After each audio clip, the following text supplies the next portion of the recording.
Hello বন্ধুরা, মুক্তি রান্নাঘরে সবাইকে স্বাগত। আজকে আমি রান্না করব চিংড়ি মাছ আর আলু দিয়ে একটা রেসিপি। আমি দেখো প্রথমে চিংড়ি মাছটাকে কেটে নিচ্ছি।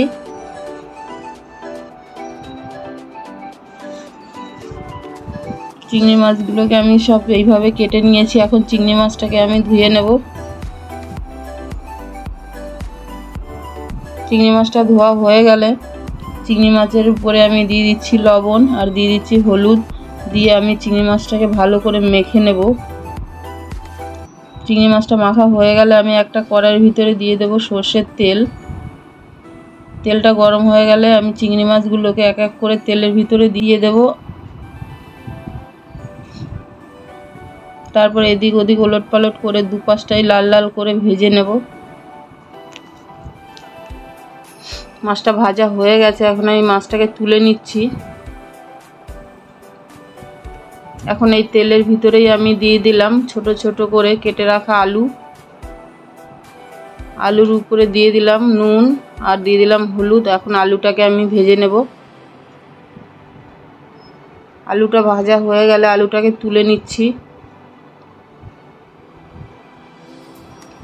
এখন আমি ফোড়নে দিয়ে দেব কালো জিরে, দিয়ে দিচ্ছি টমেটো কুচি। টমেটোটাকে কিছুক্ষণ আমি এইভাবে ভেজে নেব। তারপরে মশলা দিয়ে দেব। দিয়ে দিচ্ছি নুন, হলুদ আর দিয়ে দেব আদা বাটা, জিরে বাটা, লঙ্কা বাটা। দিয়ে আমি মশলাটাকে ভালো করে কিছুক্ষণ কষিয়ে নেব।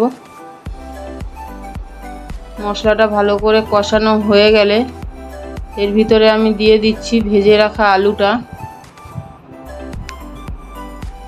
এবার আলুটাকে দিয়ে আমি কিছুক্ষণ মশলাটাকে কষিয়ে নেব।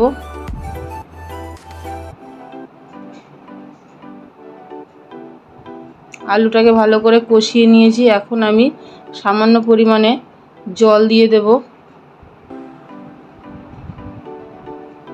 ঝোলটা ফুটে উঠলে আমি ভেজে রাখা চিংড়ি মাছটাকে দিয়ে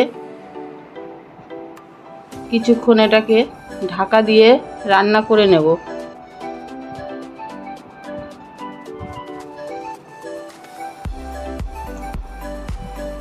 তারপরে ঢাকনাটা সরিয়ে এটাকে ভালো করে নেড়ে চেড়ে নামিয়ে নিলাম। আমার রেসিপিটা ভালো লাগলে সাবস্ক্রাইব করবেন। তাহলে দেখা হচ্ছে পরের ভিডিওতে।